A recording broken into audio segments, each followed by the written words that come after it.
ሰላም እንዴት ናችሁ? ሰላም ናችሁ? የቤተሰቦቼን እግዚአብሔር ይመስገን ሰላም ነኝ። ዛሬ በአጭር ቪዲዮ መጥቻለሁኝ። በጣም ቀላል ጣፋጭ ለጾም አማራጭ የሚሆን አሰራር ነው። ቪዲዮን እስከ መጨረሻው ተከታተሉኝ ቤተሰቦቼ። ዘይት አግያለሁኝ። ዘይት አግዬ ድንች በቁመቱ የተከተፈ ድንች ታጥቦ እሱን ጠብሳለሁኝ። ዘይቱን አነስ አድርጌ ነው የጨመርኩበት። ድንቹን በደንብ አድርጌ ጠብሰዋለሁኝ። በጣም ቀላል ነው። ለጾም አማራጭ የሚሆን ጎመንን በዚህ መልኩ ስንሰራው እንዴት እንደሚጣፍጥ እስከ ዛሬ ያልሞከራችሁ ካላችሁ በእውነት ሞክሩት ነው የምለው። በጣም ነው የሚጣፍጠው እና ሞክሩት እላለሁኝ። ድንቹን ጠበስ ጠበስ ነው ማረገው። በቁመት ነው የከተፍኩት። አከታተፉን እናንተ እንደፈለጋችሁ በክብ መክተፍ ትችላላችሁ። እኔ ትንሽ ረዘም አድርጌ ከተፌዋለሁ። በዛው ተመሳሳይ ደግሞ ካሮቱንም እንደዛው እንጠብሳለን። አትክልት ያላችሁን መጠቀም ትችላላችሁ። ግዴታ ይሄ መሆን ብቻ የለበትም። ፎሶሊያ ካለን መጠቀም እንችላለን። ያለንን አትክልት መጠቀም እንችላለን። ካሮቱንም በዛው በተመሳሳይ መልኩ ነው የከተፍኩት። እሱንም ጠብሰዋለሁኝ። ድንችና ካሮት ጠብሰን ከዛ ወደ ጎመኑ ስራችን እንሄዳለን። ጎመን ስንሰራ ድንችና ካሮቱን እንዲሁ ከመጨመር ይልቅ ይሄኛው እውነት ለመናገር ለምን እንደሆነ አላውቅም፣ የተጠባበሰ ነገር በጣም ነው የሚጣፍጠው። ብዙ ጊዜ ባይመከርም ግን አንዳንዴ እንደዚህ እንሰራዋለን። ደግሞ በጣም ነው የሚጣፍጠው። ካሮቱንም እንደዛው በተመሳሳይ መልኩ ጠብሼ አወጣሁት።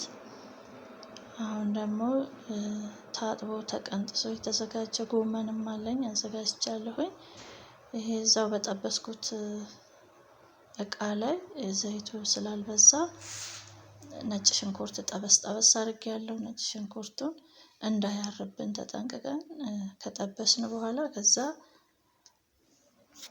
ቀይ ሽንኩርት በቁመት የተከተፈ እሱንም ጠበስ አደርገዋለሁ። ነጭ ሽንኩርቱን ትንሽ ደቀቅ አድርጌ ነው የከተፍኩት። እሱን ጠበስ ካደረግን በኋላ ጎመን ቅጠሉን ብቻ ነው የተጠቀምኩት።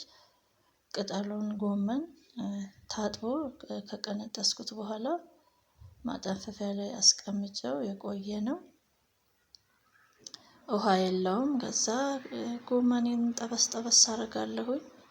በጣም ቀላል በጣም የሚጣፍጥ ደግሞ ተበልቶ አይጠገብም። እንዴት እንደሆነ አላውቅም። አንደኛ ለብን ያደረግነው ጎመኑን እንጠብሰዋለን።